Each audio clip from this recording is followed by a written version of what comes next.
मोहतरम नाजरीन, एक रोज़ पैगम्बर इस्लाम सल्लल्लाहु अलैहि वसल्लम अपनी माँ जनाब हलीमा सादिया से शिकायत करते हैं, मैं सारा दिन साये में बैठकर आराम करता हूँ, लेकिन मेरे भाई जानवर चराने के लिए सहरा में धूप सहते हैं। ये नाइंसाफ़ी क्यों? क्योंकि दूध के ज़रिए भी वो सारे रिश्ते कायम हो जाते हैं जो खून के ज़रिए होते हैं। इसीलिए हलीमा सादिया पैगम्बर सल्लल्लाहु अलैहि वसल्लम की माँ की तरह ही थी। आपने फरमाया, कल से मैं भी अपने भाइयों के साथ जानवर चराने के लिए जाऊंगा। जनाब हलीमा सादिया ने मना किया, बेटा तुम में और उनमें फ़र्क है, तुम्हें आराम मिलना चाहिए, तुम आम बच्चे नहीं हो। मगर रसूल सल्लल्लाहु अलैहि वसल्लम ने जवाब दिया, मुझसे ये बर्दाश्त नहीं होता कि एक ही घर में दो भाई हो, एक साए में रहे और दूसरा धूप में परेशान हो। मैं तो खुद उनके साथ जाऊंगा उनकी खिदमत के लिए। हलीमा सादिया उलझन में थी, फ़कत अपने घर का मसला नहीं था, अब तो पूरा कबीला इस बच्चे से बरकत पा रहा था। सोचा कि लोग सवाल करेंगे, हलीमा जो बच्चा पूरे कबीले के लिए रहमत बना, क्या उसे ही तुम काम पर भेज रही हो?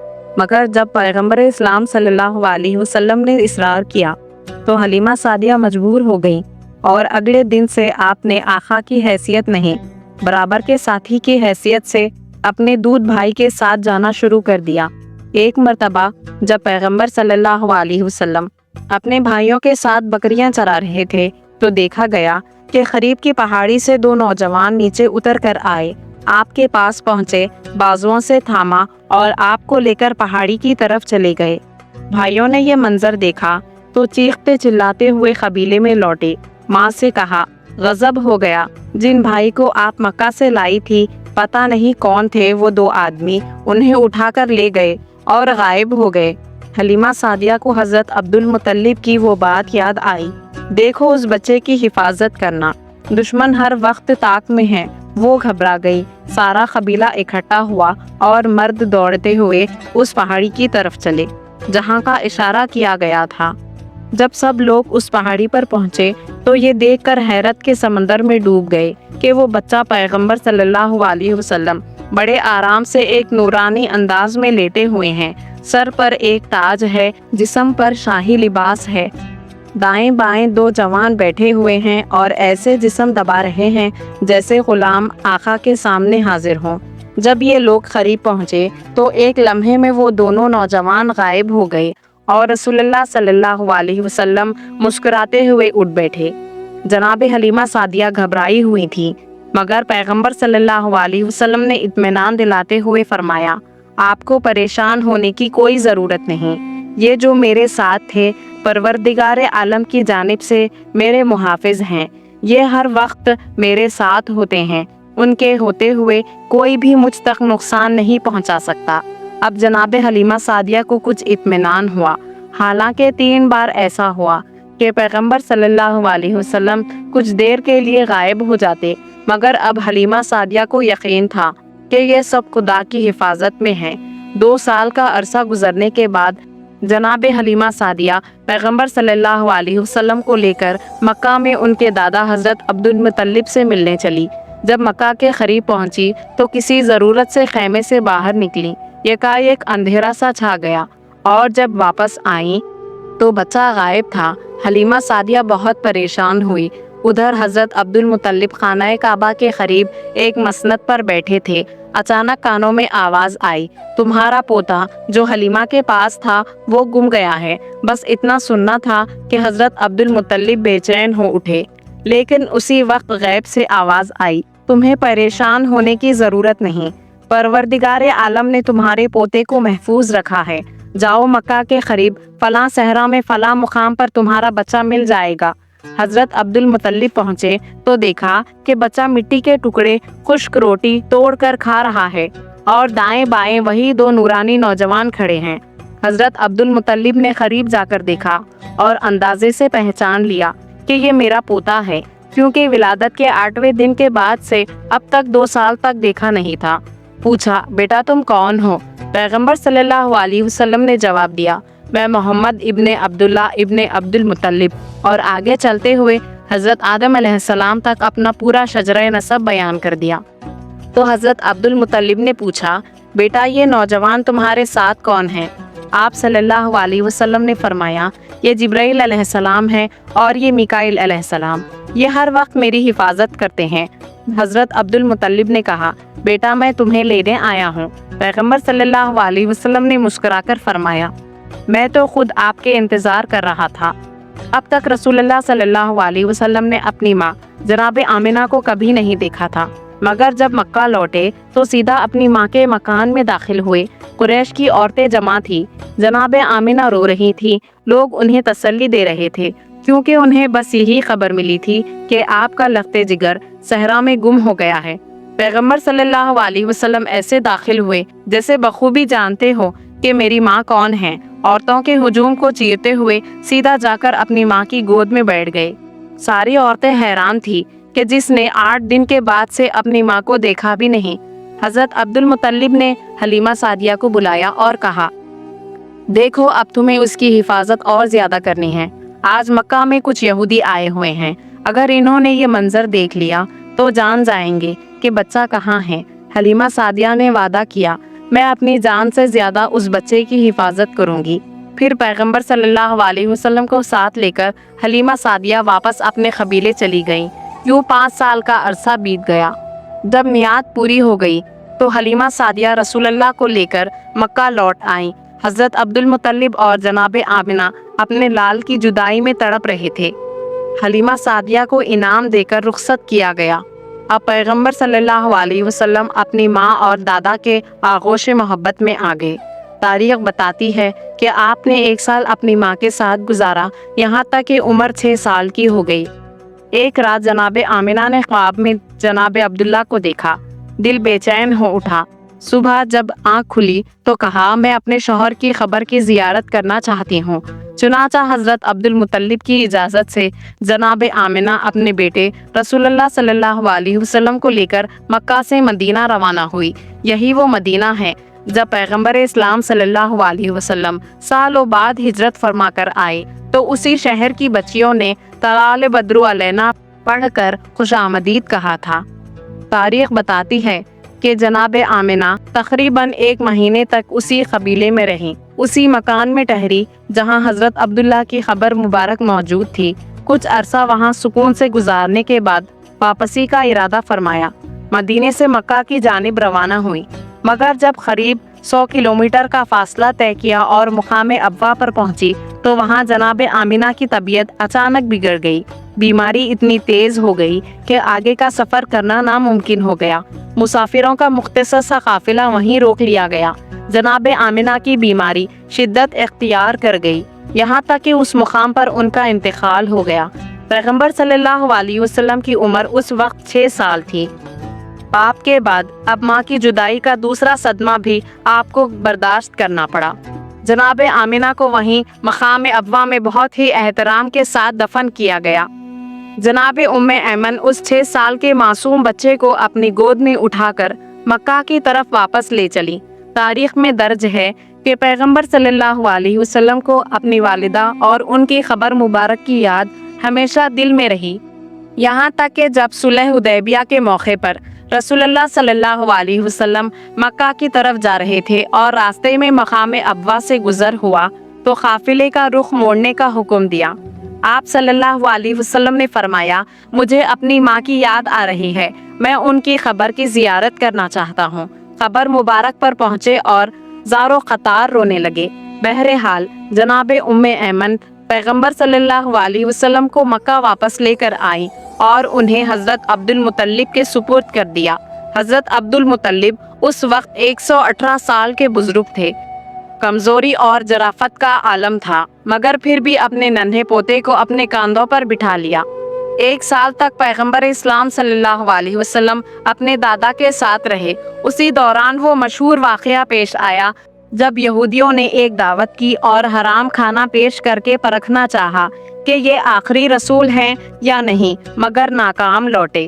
جب پیغمبر صلی اللہ علیہ وسلم کی عمر 7 سال ہوئی اور حضرت عبد المطلب کی عمر 119 سال ہو چکی تھی تو ایک اور اہم واقعہ پیش آیا۔ کچھ ایسے تحفے آپ کے پاس آئے جو پھر ساری عمر آپ کے ساتھ ساتھ رہیں۔ واقعہ یہ تھا جب یمن کے حاکم سیف بن जियाजिन ने मक्का पर कब्जा कर लिया और मक्का को अपनी हुकूमत में शामिल कर लिया। उस वक्त जनाब अब्दुल मुत्तलिब मक्का में मौजूद ना थे। जब आप मक्का लौटे तो उन्हें ये खबर मिली कि ये अहम वाक़या पेश आया है। अब मक्का वालों की सलामती और हुकूक की तरफ से फिक्र लाजमी थी। जनाब अब्दुल मुत्तलिब ने एक मुख्तसर वफ़द तैयार किया और मक्का से यमन के लिए रवाना हो गए। आपकी आदत ये थी कि जब कहीं सफ़र पर जाते तो रसूलुल्लाह सल्लल्लाहु अलैहि वसल्लम को साथ नहीं ले जाते, इसीलिए कि मक्का उनका शहर था और यहाँ हिफाजत मुमकिन थी। मगर मक्का के बाहर अगर खुदा न ख्वास्ता कोई हमला हो जाता तो उनकी हिफाजत मुश्किल होती। आपको उस बात का इत्मीनान भी था कि अबू तालिब जो आपके बेटे और रसूल के चचा थे, आपकी गैर मौजूदगी में अपने भतीजे की हिफाजत करेंगे। लेकिन जब हज़रत अब्दुल मुत्तलिब का विसाल हो गया तो हज़रत अब्दुल मुत्तलिब ने इस रिवायत को बदल दिया। अब जब वो भी कहीं बाहर जाते तो रसूलुल्लाह सल्लल्लाहु अलैहि वसल्लम को हमेशा साथ रखते, क्योंकि अब मक्का में कोई ऐसा मौजूद नहीं था जो उनकी गैर मौजूदगी में नबी सल्लल्लाहु अलैहि वसल्लम की हिफाजत कर सके। जब जनाब अब्दुल मुत्तलिब यमन पहुंचे तो देखा कि वहां का हाकिम सैफ छुट्टी मना रहा है। उसका तरीका ये था कि मौसम बहार में ऐद नूर से लेकर 40 दिन तक हुकूमत के सारे काम बंद कर देता था। एक बड़ा आलीशान बाग उसने बनाया हुआ था और बाग के अंदर ही एक बहुत खूबसूरत महल भी तामीर कराया था जिसके कई दरवाजे थे। वहाँ हाकिम 40 दिन तक उसी महल में रहकर छुट्टियां मनाता था और अपने सिपाहियों को सख्त हुक्म दे रखा था कि कोई भी शख्स, चाहे उसका अपना बेटा ही क्यों ना हो, महल में दाखिल ना हो। जनाब अब्दुल मुत्तलिब परेशान थे कि मक्का के उमूर को जल्दी संभालना ज़रूरी है। वो 40 दिन तक इंतज़ार नहीं कर सकते थे। उन्हें ये भी अंदेशा था कि कहीं हाकिम उसके बाद और ज़्यादा देर रोक ना ले। इन्होंने देखा कि बाग के आम रास्ते से जाना नामुमकिन है, मगर सहरा की जानिब एक रास्ता है जहाँ से वीराने के जरिए इस महल के एक पिछले दरवाजे तक पहुँचा जा सकता है। जनाब अब्दुल मुत्तलिब इस दरवाजे पर पहुँचे। सिपाही से कहा, जाकर अंदर इत्तला दो कि मैं मक्का से आया हूँ, मेरा नाम अब्दुल मुत्तलिब है। मगर सिपाही ने इनकार कर दिया। जब सिपाही ने इनकार कर दिया और कहा, अगर मैंने आपका नाम भी अंदर पहुँचाया तो मुझे कत्ल कर दिया जाएगा, तो हज़रत अब्दुल मुत्तलिब ने अपनी खामोशी से जवाब दिया, क्योंकि उन्हें यकीन था कि ये काम अल्लाह के जरिए पूरा होना है। जनाब अब्दुल मुत्तलिब खतरे को कबूल करते हुए महल के अंदर चले गए। महल के बीचों बीच देखा कि हाकिम यमन सैफ अपने तख्त पर बैठा हुआ है। सिपाही ने आगे बढ़कर अर्ज की, एक इंतहा मुक़द्दस और नूरानी शख्स मक्का से तशरीफ लाए हैं, आपसे मुलाकात करना चाहते हैं। ये सुनते ही हाकिम ने, जो अब तक किसी को मिलने की इजाज़त नहीं देता था, यहाँ तक कि अपने बेटों को भी कत्ल करने का हुक्म दे चुका था, उसने फौरन कहा, जाओ उन्हें अंदर बुलाओ। ये बात साफ जाहिर कर रही थी कि सैफ मक्का से आने वाले किसी शख्स का पहले से ही इंतजार कर रहा था। सिपाही खुद हैरान था, उसे यकीन नहीं आ रहा था कि उसने जो मना किया था अब वही शख्स शान से महल में तशरीफ ला रहा है।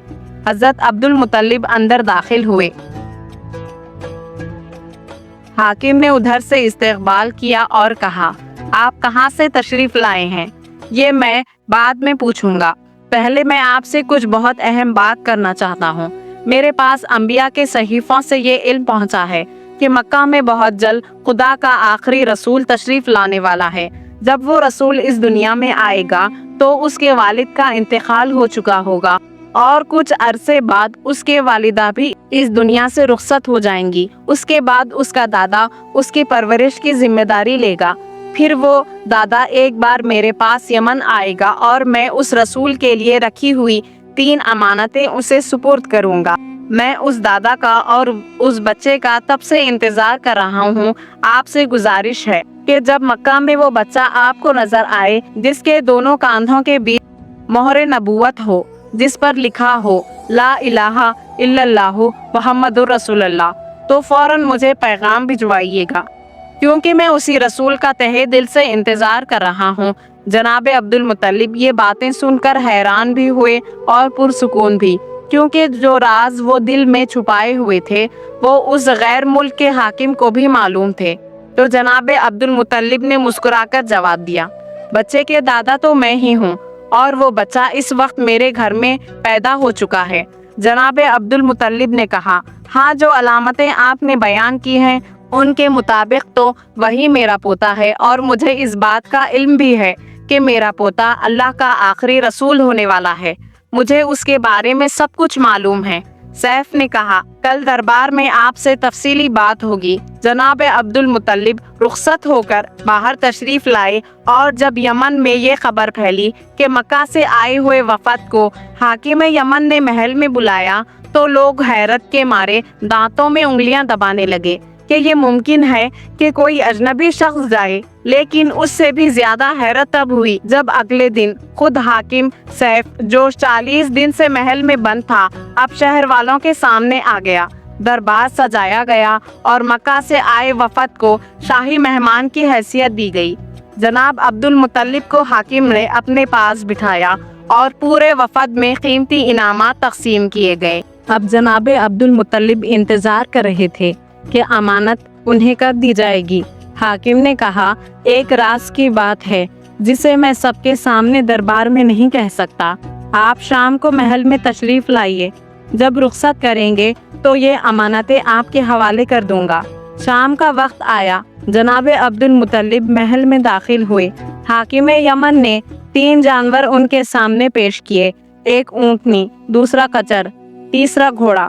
حاکم نے کہا، یہ تینوں جانور میری طرف سے اس پوتے کے لیے تحفہ ہے جو اللہ کا آخری رسول ہونے والا ہے، اور اگر میں زندہ رہا تو یقیناً اس کی مدد کروں گا۔ تاریخ بتاتی ہے یہ وہی اونٹنی تھی جس پر سوار ہو کر رسول اللہ صلی اللہ علیہ وسلم نے اپنا آخری خطبہ عطا فرمایا تھا، اور یہی تینوں جانور مدینہ کی ہجرت کے بعد بھی پیغمبر اسلام صلی اللہ علیہ وسلم کے ساتھ رہے۔ جب رسول اکرم صلی اللہ علیہ وسلم نے مدینہ کو ہجرت فرمائی تو آپ نے حضرت علی رضی اللہ تعالیٰ عنہ کو مکہ میں ہی چھوڑا تاکہ وہ آپ کے بستر پر سوئیں، تاکہ دشمنوں کو یہ لگے کہ آپ ابھی مکہ ہی میں ہیں، اور ساتھ ہی ایک اور ذمہ داری دی، بنی ہاشم کے گھرانوں کی عورتیں جنہیں میں اپنے ساتھ لے کر نہیں جا رہا، اور وہ جانور جو مجھے حاکم یمن نے تحفے میں دیے تھے، تم سب کو لے کر مجھ سے مدینہ میں آ کر ملنا۔ یہی وہ اونٹنی، گھوڑا اور کچر تھے جو حاکم یمن نے جناب عبد المطلب کے ذریعے رسول اللہ صلی اللہ علیہ وسلم کی خدمت میں پیش کیے تھے۔ تاریخ بتاتی ہے یہ تینوں جانور آخری وقت تک پیغمبر اسلام صلی اللہ علیہ وسلم کے ساتھ رہے۔ حاکم یمن نے کہا، یہ گھوڑا پروردگار عالم کی طرف سے ایک معجزہ ہے جو خاص طور پر پیغمبر کے لیے وجود میں آیا، اور اونٹنی کے بارے میں کہا، اگر میں 6 مہینے لگاتار سفر کروں تو بھی یہ تھکتی نہیں اور اپنے سوار کو کبھی تکلیف نہیں دیتی۔ پھر اس نے راجدرانہ لہجے میں کہا، یہ تینوں جانور صرف تحفے نہیں بلکہ وہ امانتیں ہیں جو انبیاء کے صحیفوں میں لکھی ہوئی تھیں، اور اب میں نے وہ راز آپ تک پہنچا دیے۔ اب آپ اپنے خاندان کو یہ راز بتائیے، اپنے پوتے کی حفاظت کو اور زیادہ قیمتی بنائیے۔ اگلے سال مجھ سے پھر ملاقات کیجیے گا، اور سنیے، میں اپنے دل سے یہ اعلان کرتا ہوں کہ میں آپ کے پوتے کی نبوت پر ایمان لا چکا ہوں۔ اگر زندہ رہا تو تلوار نکال کر اس کی مدد کروں گا۔ جناب عبد المطلب اس زبردست خوشی اور اللہ کے شکر کے ساتھ واپسی کا سفر اختیار کرتے ہیں۔ جب مکہ کے قریب پہنچے تو مکہ والوں کو خبر ہوئی کہ ہمارے سردار یمن کے حاکم سے بات کر کے لوٹے ہیں۔ پورا مکہ استقبال کے لیے نکلا۔ رسول اللہ صلی اللہ علیہ وسلم بھی ان کے ساتھ ہیں، مگر راستے میں ایک جگہ پتھر پر بیٹھ گئے تاکہ آرام کر سکیں۔ مکہ والے آگے نکل گئے۔ جب جناب عبد المطلب مکہ میں داخل ہوئے تو سب سے پہلا سوال یہی کیا، میرا پوتا کہاں ہے؟ لوگ ایک دوسرے کا چہرہ دیکھنے لگے۔ پھر کسی نے بتایا، وہ تو راستے میں ایک جگہ آرام کر رہا ہے، ہم تو آگے نکل آئے۔ جناب عبد المطلب نے مسکرا کر کہا، یہ بچہ وہ ہے جس کی وجہ سے پوری دنیا کو برکت ملنے والی ہے۔ اس کی ہر بات میں حکمت ہے۔ حاکم یمن کو دعائیں دی اور وہ تینوں تحفے اونٹنی، گھوڑا اور خچر رسول اللہ صلی اللہ علیہ وسلم کی زندگی بھر کی رفاقت میں شامل ہو گئے۔ تو یہ اس وقت کی بات ہے جب پیغمبر اسلام کی عمر 7 سال کی تھی۔ 1 سال اور بیت گیا۔ اب پیغمبر اسلام صلی اللہ علیہ وسلم 8 سال کے ہو چکے ہیں۔ اسی دوران مکہ میں ایک ایسا قحط پڑا کہ لوگ دانے دانے کو محتاج ہو گئے۔ حضرت ہاشم کی ایک پوتی جو کہ پیغمبر اسلام کی رشتے کی پھوپھی تھی، انہوں نے ایک رات خواب میں دیکھا کہ جب تک تم عبداللہ کے یتیم کے وسیلے سے دعا نہیں مانگو گی، اس وقت تک مکہ والوں کی مشکلات دور نہیں ہوں گی۔ بنو ہاشم کے لیے یہ کوئی اجنبی بات نہیں تھی۔ اگلے دن جب یہ خواب مکہ میں پھیل گیا تو سب لوگ پیغمبر اسلام کو آگے آگے لے کر مکہ سے باہر نکلے۔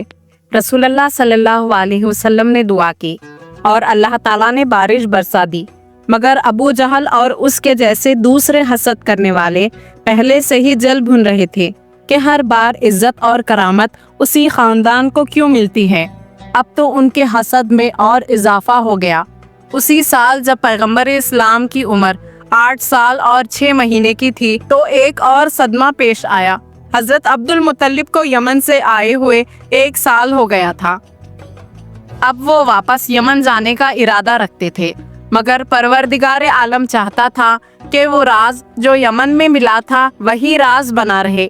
اس سے پہلے کہ حضرت عبد المطلب یمن کے لیے روانہ ہوتے، ان کا انتقال ہو گیا۔ کفن بچھا دیا گیا اور ان کے جنازے کو خانہ کعبہ کے دروازے کے قریب رکھا گیا۔ سارے مکہ جناب عبد المطلب کو آخری بار دیکھنے آئے۔ وہ جیسے کسی کو ڈھونڈ رہے تھے۔ کسی نے پوچھا، آپ کسے تلاش کر رہے ہیں؟ مگر وہ خاموش رہے۔ پھر نگاہیں ادھر ادھر گھومی۔ آخر کار ان کی نظر اپنے پوتے پر پڑی، مگر ابو لہب راستہ روک کر کھڑا تھا۔ حضرت عبد المطلب جو کہ اب بے ہوشی کی حالت میں تھے، ان کی زبان حرکت نہیں کر رہی تھی، مگر پھر بھی ان کے چہرے پر جلال آ گیا۔ سخت لہجے میں ڈانٹتے ہوئے کہا، خبردار، میرے بیٹے عبداللہ کی اس نشانی کے کسی کام میں مزاحمت مت کرنا۔ ابو لہب کو یہ بات توہین لگی، مگر وہ کیا کر سکتا تھا، مجبوراً پیچھے ہٹ گیا۔ پھر جب بات اٹھی کہ اب حضرت عبد المطلب کے بعد اس پوتے کی نگرانی کون کرے گا، تو سب کی نظریں ایک نام پر ٹک گئیں۔ حضرت ابو طالب کو اب مکہ کی سرداری بھی مل گئی، اور اس سے کئی بڑی سعادت یہ ملی کہ اب پیغمبر اسلام صلی اللہ علیہ وسلم انہی کے گھر پرورش پائیں گے۔ ایک مرتبہ حضرت ابو طالب کو قریب بلایا گیا اور جناب عبد المطلب نے ان سے وصیت کی۔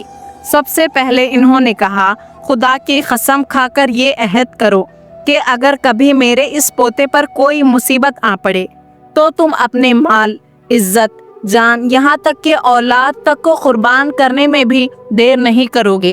حضرت ابو طالب جن کا دل اللہ کی طرف سے تصدیق اور تقدیس سے بھرا ہوا تھا، انہوں نے خدا کی قسم کھا کر یہ عہد قبول کیا۔ دوسری وصیت یہ کی گئی، بیٹا ویسے تو تجھے سب سے میرے اس پوتے کی حفاظت کرنی ہے، مگر خاص طور پر یہودیوں سے اور قریش کے حاسدوں سے ہوشیار رہنا۔ حضرت ابو طالب نے پورے یقین اور جذبے کے ساتھ کہا، میرے لیے یہ بچہ میری جان اور اولاد سے بھی زیادہ قیمتی ہے۔ اس کے بعد جناب عبد المطلب نے پیغمبر اسلام صلی اللہ علیہ وسلم کا ہاتھ ابو طالب کے ہاتھوں میں دیا، پھر آواز دی، اے قریش والوں، بتاؤ کیا میرا تم پر کوئی حق ہے یا نہیں؟ سارے قریش نے ایک زبان ہو کر کہا، آپ ہی کی وجہ سے ہم عزت والے بنے، آپ ہی کی وجہ سے پورا عرب ہمارا احترام کرتا ہے، ہمارے جان مال پر آپ کا حق ہے۔ جناب عبد المطلب نے فرمایا، تو پھر میرے اس حق کا واسطہ میرے اس پوتے کی مدد کرتے رہنا اور اس کے ہر حکم کی اطاعت کرنا۔ سارے قریش نے وعدہ کیا، ہم سب آپ کا یہ وعدہ نبھائیں گے۔ اس کے بعد جناب عبد المطلب نے چاروں طرف دیکھا۔ حضرت ابو طالب نے پوچھا، کیا بات ہے؟ انہوں نے کہا، میرا دل چاہتا ہے کہ میری بیٹیاں میرے سرہانے بیٹھیں، مجھ پر گریہ کریں اور میں اس دنیا سے رخصت ہو جاؤں۔ قریش کے دوسرے لوگوں کو دور کیا گیا، گھر کی عورتوں کو پاس بلایا گیا۔ رسول اللہ صلی اللہ علیہ وسلم जो अपने दादा के सीने से लगकर लेटे हुए थे। उन्हीं की गोद में जनाब अब्दुल मुत्तलिब ने इस दुनिया को अलविदा कहा। तारीख बताती है कि सारा मक्का जनाब अब्दुल मुत्तलिब के इंतकाल पर हकीकी मायनों में सोगवार हुआ।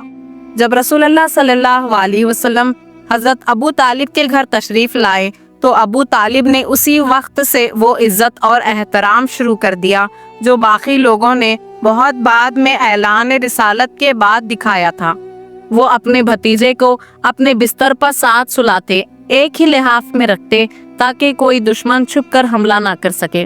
घर में खास हुक्म था, जब तक मेरा भतीजा दस्तरख्वान पर ना बैठे कोई शख्स खाने को हाथ नहीं लगाएगा। सारा खाना पैगंबर इस्लाम सल्लल्लाहु अलैहि वसल्लम के आने तक रुका रहता। तारीख बताती है अगर कभी ऐसा होता कि रसूलुल्लाह सल्लल्लाहु अलैहि वसल्लम का दिल खाने को नहीं चाहता तो अबू तालिब फरमान जारी करते, आज मेरे घर में दस्तरख्वान ही नहीं बिछेगा, सब फाखा करेंगे। ये मंजूर है, मगर ये हरगिज बर्दाश्त नहीं कि मेरा भतीजा ना खाए और हम खाना खा लें।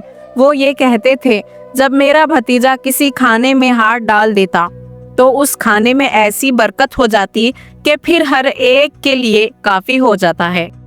उधर अबू तालिब इस तरह एहतराम फरमा रहे हैं, उधर उनके मोहतरमा बीवी जनाब फातिमा बिनते असद वो भी मुसलसल मौजज़ात देख रही थीं। वो कहती हैं, हमारे घर के आंगन में खजूर का एक सूखा हुआ दरख्त था। रसूलुल्लाह सल्लल्लाहु अलैहि वसल्लम एक दिन घर में दाखिल हुए और आंगन से गुजरते हुए उस दरख्त के पास ठहरे। जैसे ही इन्होंने अपना हाथ उस दरख्त पर रखा, दरख्त में ताज़ा खजूरें पैदा हो गईं। दरख्त अभी सूखा ही था, सर सब्ज नहीं हुआ, मगर खजूरें लग गई। जनाब फातिमा कहती हैं, उस दिन के बाद ये करिश्मा रोज होने लगा। कम से कम दिन में एक बार इस दरख्त पर ताज़ा खजूरें ज़रूर लग जाती और मैं उन खजूरों को तोड़कर अपने बच्चों को खिलाया करती थी। एक दिन ऐसा इत्तेफाक हुआ कि उस खजूर के दरख्त ने नागा कर दिया, खजूरें नहीं दी। अब मैं परेशान थी क्योंकि आदत सी बन चुकी थी कि हर रोज वो दरख्त खजूरें देता था। थोड़ी देर बाद मेरा भतीजा रसूलुल्लाह सल्लल्लाहु अलैहि वसल्लम घर में दाखिल हुए। मैंने उनसे शिकायत के लहजे में कहा, इस दरख्त को क्या हो गया? उसने तो आज खजूरें देना बंद कर दिया। इतना सुनना था कि मेरे भतीजे ने कदम बढ़ाए और दरख्त के करीब पहुंचे। जनाब फातिमा बिनते असद फरमाती हैं, मैंने देखा कि दरख्त की शाखें खुद ब खुद झुकने लगीं और रसूलुल्लाह सल्लल्लाहु अलैहि वसल्लम के चेहरे के करीब आ गईं। पैगंबर इस्लाम ने उन शाखों से कुछ कहा तो फौरन उस दरख्त में ताज़ा खजूरें लग गईं। फिर मेरे भतीजे ने मेरी तरफ देखकर मुस्कुराते हुए कहा, चाची अब तुम्हें इस दरख्त से खजूर ना मिलने की कभी शिकायत नहीं होगी। बस ये कहकर वो आगे बढ़ गए और मैं एक अजीब सी कैफियत में डूबी अपने हाथ उठाकर दुआ के लिए मुखातिब हो गई। मैंने कहा, ऐ परवरदिगार, अगर मेरे भतीजे का इतना बड़ा मुकाम है तू मुझे इसके सदक़े में एक ऐसी औलाद अता फरमा जो इसकी मिस्ल हो और हमेशा उसका साथी बनकर रहे। जनाब फातिमा बिनते असद कहती हैं, जब मेरे घर में मेरा चौथा बेटा पैदा हुआ जिसका नाम हमने अली रखा तो मुझे पूरा यकीन था कि ये उस दुआ का नतीजा है जो मैंने रसूलुल्लाह सल्लल्लाहु अलैहि वसल्लम के मौजज़े को देखकर मांगी थी।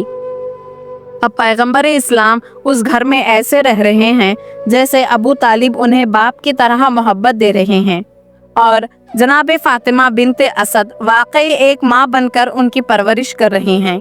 नाजरीन, नबी पाक सल्लल्लाहु अलैहि वसल्लम की पैदाइश से मुताल्लिक मुकम्मल वाक़े को हमने आपके सामने बयान कर दिया।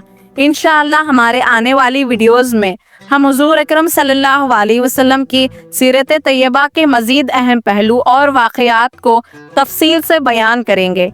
हमें यकीन है कि आज की वीडियो आपको पसंद आई होगी। अगर ये वीडियो अच्छी लगी हो तो उसे लाइक करें और इसी तरह की मुफीद और मालूमाती वीडियोस के लिए हमारे चैनल सफ़वान इस्लामिक वर्ल्ड को सब्सक्राइब करें। साथ ही कमेंट में ज़रूर बताएं कि आप ये वीडियो कहां से देख रहे हैं और अपने शहर का नाम लिखिए और कमेंट में एक मर्तबा दुरूद पाक सल्लल्लाहु अलैहि वसल्लम ज़रूर लिखिए। इंशाअल्लाह अगली मुलाकात तक हमें इजाज़त दीजिए। अल्लाह हाफिज़।